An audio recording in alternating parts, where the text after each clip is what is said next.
ഞങ്ങള് ജിമ്മേറ്റ്സ് എല്ലാരും കൂടിയിട്ട് ഒരു സ്ഥലം വരെ പോണുണ്ടെന്ന് പറഞ്ഞില്ലേ?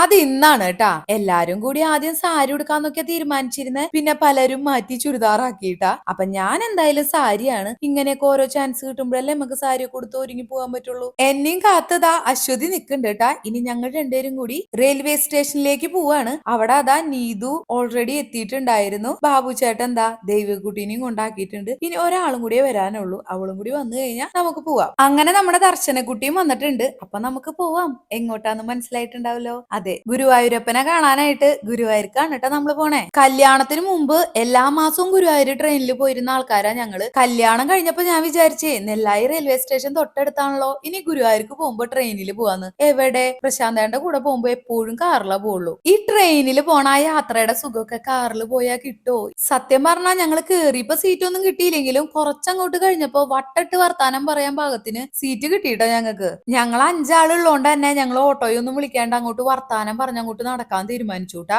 മുല്ലപ്പൂ വെക്കാൻ ഇഷ്ടമില്ലാത്ത ഞാൻ അവിടെ ആ മുല്ലപ്പൂ കണ്ടപ്പോ എന്തോ വാങ്ങണമെന്ന് തോന്നി. വേഗം കുറച്ച് മുല്ലപ്പൂ വാങ്ങിച്ച് തലയിൽ ചൂടിയിട്ടാ. അങ്ങനെ നമ്മളതാ നമ്മുടെ ഗുരുവായൂരപ്പന്റെ അടുത്തേക്ക് എത്തിക്കൊണ്ടിരിക്കുകയാണ് കേട്ടാ. ആ പോകുന്ന വഴി നീളയുണ്ടല്ലോ, രണ്ട് സൈഡിലും ഒരുപാട് സാധനങ്ങൾ വിൽക്കണ കടയാ. എന്തൊരു രസാന്നറിയോ അതൊക്കെ കണ്ടോണ്ട് അങ്ങോട്ട് വെറുതെ അങ്ങോട്ട് നടക്കാൻ. അങ്ങോട്ട് നടന്ന് നടന്ന് ആ ഭഗവാന്റെ അടുത്തേക്ക് എത്തും തോറുണ്ടല്ലോ നമുക്കൊരു പോസിറ്റീവ് എനർജി ഇങ്ങനെ ഫീൽ ചെയ്യൂട്ടാ. നിങ്ങൾക്ക് അങ്ങനെ തോന്നാറുണ്ടോ? എനിക്ക് അങ്ങനെ തോന്നാറുണ്ട് കേട്ടാ. അങ്ങനെ അമ്പലത്തിൽ കയറി തൊഴലൊക്കെ കഴിഞ്ഞ് ഞങ്ങൾ മൊത്തം ചുറ്റി അങ്ങോട്ട് നടന്നൂട്ടാ. അങ്ങനെ നടക്കുമ്പോ ഒരുപാട് കാര്യങ്ങൾ കാണാനുണ്ട്. ചില കുട്ടികളുടെ അരങ്ങേറ്റുണ്ട്, കുറെ പേരുടെ കല്യാണത്തിന്റെ താലികെട്ടുണ്ട്, പിന്നെ നമ്മുടെ വൈറലായിട്ടുള്ള രാമകൃഷ്ണ ഷോപ്പ് കണ്ടപ്പോ വിചാരിച്ചു അന്ന് അവിടെ നിന്ന് കോൾഡ് കോഫി കുടിക്കാന്ന്. അങ്ങനെ ഞങ്ങൾ കോൾഡ് കോഫി ഒക്കെ ആസ്വദിച്ച് കുടിച്ച് അതാ ഓരോരോ കടകളിലായിട്ട് കേറിയും ഇറങ്ങിയും നടന്നുകൊണ്ടേയിരുന്നു. നമ്മുടെയൊക്കെ കുട്ടിക്കാലത്തെ നൊസ്റ്റു അല്ലേ ഈ പുളിമിഠായി? അതുപോലെ തന്നെ ഗുരുവായൂർ വന്ന മയിൽപ്പീലി വാങ്ങാണ്ട് പോകാൻ പറ്റുമോ? അങ്ങനെ മയിൽപ്പീലിയും വാങ്ങി ആ പുളിമിഠായും കഴിച്ചുകൊണ്ട് അങ്ങോട്ട് നടന്നു. പിന്നെ ഹിന്ദിക്കാര് വിൽക്കുന്നുണ്ടായിരുന്ന കമ്മലുകളൊക്കെ ഒന്ന് നോക്കി.